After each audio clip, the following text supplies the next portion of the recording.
Bonsoir à tous et bienvenue pour ce journal du soir du mercredi 8 septembre 2021 que nous débutons en Égypte. La Fédération égyptienne de football a tenu parole. Lundi, l'instance a limogé le sélectionneur Oussama El Badri après une entame dans les éliminatoires du Mondial 2022 correcte sur le plan comptable avec 4 points en 2 matchs mais préoccupante dans le contenu. La Fédération égyptienne s'était alors donné 48 heures pour lui trouver un successeur et elle a annoncé aujourd'hui la nomination de Carlos Queiroz sur le banc des Pharaons. Le Portugais était libre depuis son départ de la sélection colombienne en décembre dernier au terme d'un passage rapide mais décevant. Et cette nomination fait écho en République démocratique du Congo. La rumeur a couru dans la presse mardi. L'Égypte aurait sondé Hector Cooper pour qu'il reprenne la place laissée par Al-Badri suite au match nul des Pharaons au Gabon. L'Argentin avait qualifié les coéquipiers de Mohamed Salah pour le mondial russe en 2018, puisque c'est le Portugais Carlos Queiroz qui a été nommé nouvel entraîneur de l'Égypte. Hector Cooper reste donc préparé la 3e et 4e journée des éliminatoires face au Madagascar.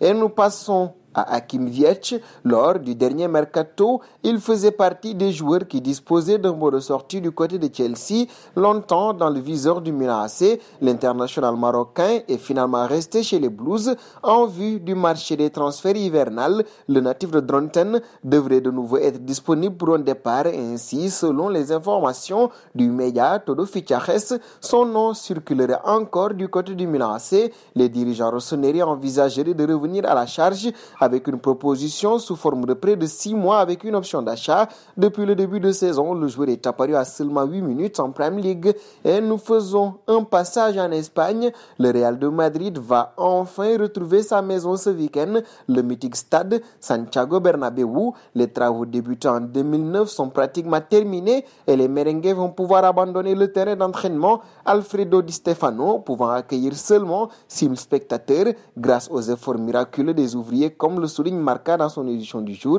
30 000 chanceux pour assister à la rencontre face au Celta Vigo. Ce sera le dimanche soir.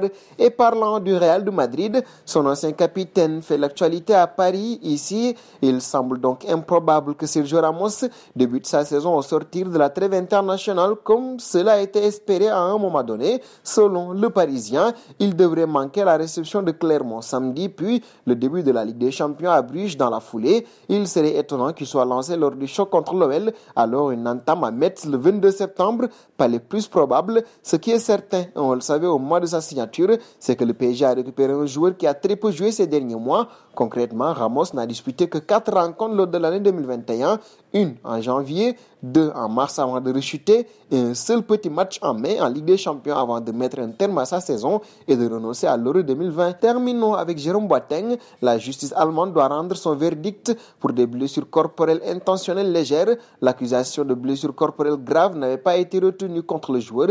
Il est soupçonné d'avoir agressé son ancienne compagne avec qui il a eu 2 enfants. Jérôme Boateng, qui devrait bien être présent à l'audience jeudi, et le verdict devrait être rapidement connu. Il risque jusqu'à 5 ans de prison maximum. Et nous arrivons au terme de ce journal du soir du mercredi que nous bouclerons avec notre question du jour.